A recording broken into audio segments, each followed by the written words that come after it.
हर हर महादेव. भीमाशंकर ज्योतिर्लिंगाचं दर्शन फक्त दर्शन नाही, तर ही एक शक्ती, शांती आणि विजयाची अनुभूती आहे. येथे दर्शन घेतल्याने अनेक पापांचा नाश होतो, मनाला गहिरी शांती मिळते, भीती, संकटे दूर होतात आणि जीवनातील अडचणींशी लढताना अपार शक्ती मिळते. आणि जेव्हा तुम्ही कर्जत खांडसच्या कठीण पायवाटेने चालता, तेव्हा जंगलात चालताना प्रत्येक क्षणी भीमाशंकराचे दर्शन होते. चला तर मग सुरुवात करूया आमच्या या अविस्मरणीय प्रवासाला. आम्ही पेण ते खांडस आणि खांडस ते भीमाशंकर असा प्रवास केला.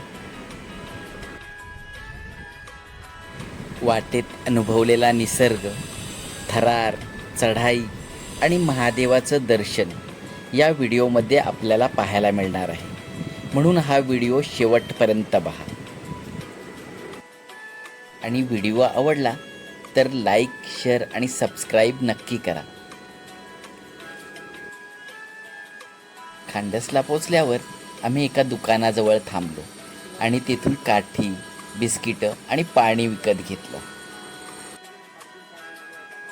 आणि भीमाशंकरविषयी काकांबरोबर मनमोकळ्या गप्पा केल्या.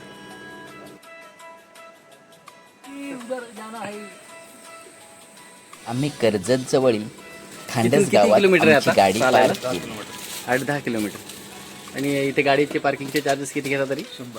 100 वन डे रिटर्न 100 आणि वन डे नाईट 200. ठीक आहे. गाडी पार्किंगचे पैसे पे करून आम्ही भीमाशंकरच्या दिशेने चालायला सुरुवात केली.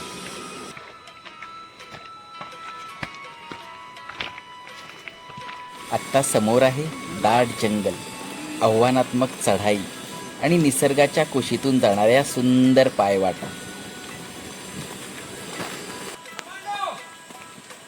आणि प्रत्येक पावलागणिक वाढत जाणारी महादेवाच्या दर्शनाची ओढ.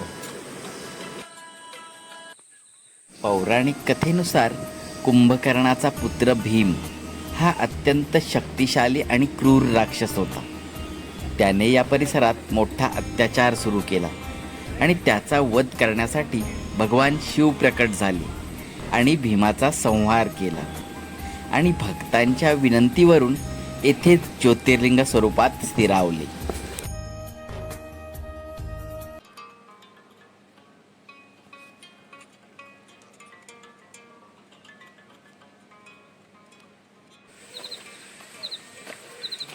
अर्धा पाऊण तास चालल्यावर आम्ही गणपती मंदिराजवळ येऊन पोचलो.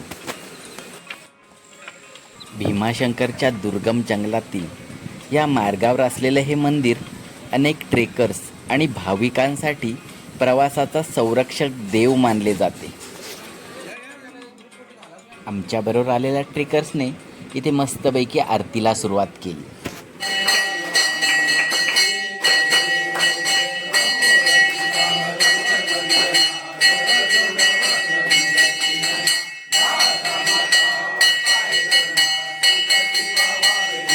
जंगलातील या वाटेवर गणपतीचे दर्शन घेऊन पुढे गेल्यास प्रवास निर्विघ्न होतो. त्यामुळे हे मंदिर विश्रांतीचे ठिकाण नसून श्रद्धेचा एक महत्त्वाचा टप्पा आहे.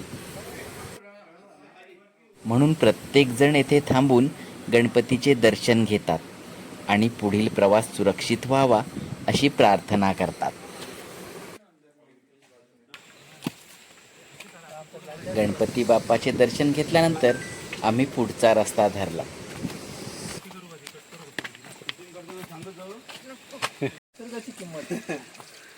हर हर.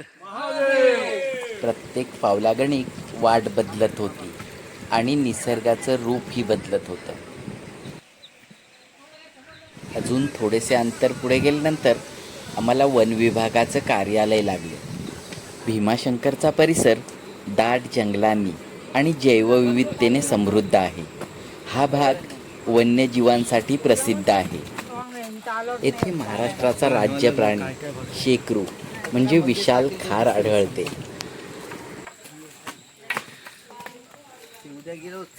येथे आमच्याकडून प्रत्येकी 60 रुपये अशी प्रवेश फी घेतली गेली.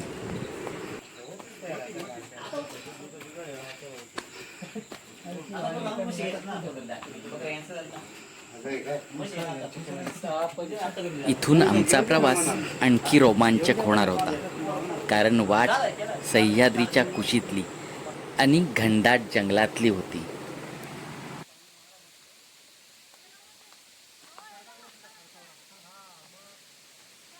वाटेत खळखळणारे झरे मनाला एक विलक्षण आनंद देत होते. आत्ता जवळजवळ 1 ते 1.5 तासाची पायपीट झाली होती. भूक ही चांगलीच लागली होती. त्यामुळे पुढच्या प्रवासासाठी ऊर्जा मिळवण्यासाठी आम्ही एका ओढ्याकाठी बसलो आणि पेटपूजा आटपली.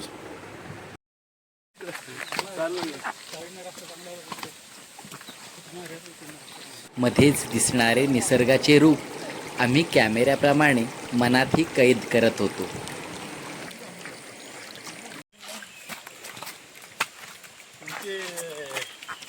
मोठे बंधू सनी भाऊ यांच्या मदतीने राजू इकडे बघा डोकरे हातकार. माझा इथून किती वेळ जायला मला? इथून 2 तास लागेल. तुम्ही इथेच राहता? हो, इथे खाली गाव आहे. आत्ता जवळजवळ अर्धा प्रवास आमचा पूर्ण झाला होता. तेवढ्यात या सुंदर वळणावर आमचे केदारनाथ ट्रेकमध्ये भेटलेले काही मित्र भेटले. प्रवासात काही नाती अशी जुळतात की ते आयुष्यभरासाठी आठवणीत राहतात. भीमाशंकर हे केवळ प्रसिद्ध ट्रेकिंग डेस्टिनेशन नाही, तर भगवान शंकराच्या 12 पवित्र ज्योतिर्लिंगांपैकी एक आहे. या परिसरातून भीमा नदीचा उगम होतो. पौराणिक मान्यतेनुसार राक्षस भीमाशी युद्ध केल्यानंतर भगवान शंकराच्या शरीरातून आलेल्या घामाच्या थेंबापासून भीमा नदीचा उगम झाला अशी श्रद्धा आहे.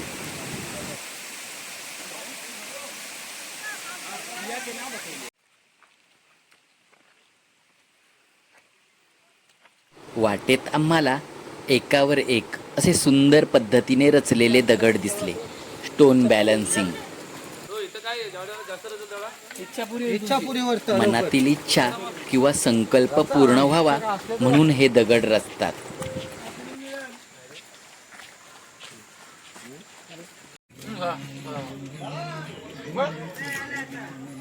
इथे आम्ही थोडा वेळ विश्रांती घेतली, थोडा फळाहार केला, कारण आता जवळजवळ आम्हाला 2 तासांची चढाई करायची होती. आमच्या गप्पा गोष्टी चालू असताना मला काही माकडं दिसली. ती माझ्याकडे जणू काही खायला मागत होती. मला राहवलं नाही म्हणून मी त्यांना माझ्याकडची काही बिस्किटं खायला दिली. हे करणं योग्य की अयोग्य मला माहीत नाही, पण त्यांना भूक लागली होती.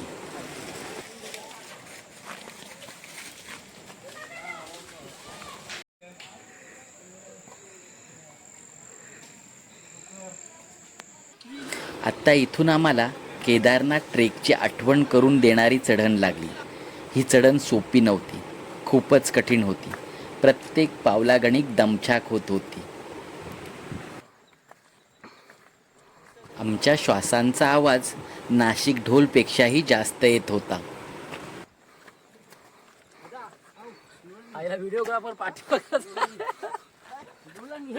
सरळ उभी चढण, निसरडे रस्ते आणि वाढत जाणारा थकवा जणू सह्याद्री आमची परीक्षा घेत होता. पण आम्ही हार मानणाऱ्यांपैकी नव्हतो, कारण समोर होतं महादेवाचं धाम.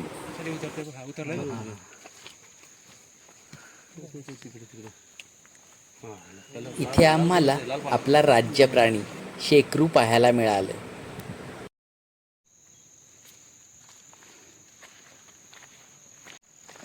भीमाशंकरची ही शेवटची चढण संपता संपत नव्हती.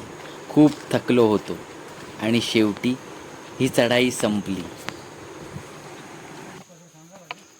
एकदाचे पोचलो आम्ही मंदिराच्या डोंगरावर. इथे पोचल्यावर आमच्या केदारनाथ ट्रेकमध्ये भेटलेल्या त्या मित्रांसोबत पुन्हा एकदा कॉफीचा आस्वाद घेतला. आणि गप्पा गोष्टी केल्या.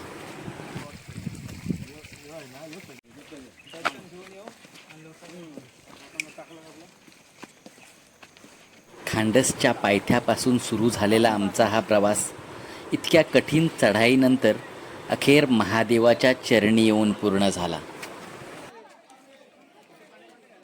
मंदिराच्या परिसरात भाविकांच्या लाईन लागल्या होत्या. स्पर्श दर्शनासाठी एक वेगळी रांग होती आणि मुख दर्शनासाठी एक वेगळी रांग होती. मंदिराच्या परिसरात असलेली बेल, प्रसाद, हार, फुलं, स्नॅक्स, चहा अशी अनेक दुकानं लक्ष वेधून घेत होती. अनेक धार्मिक विधीसाठी असलेल्या आवश्यक वस्तू इथे मिळत होत्या.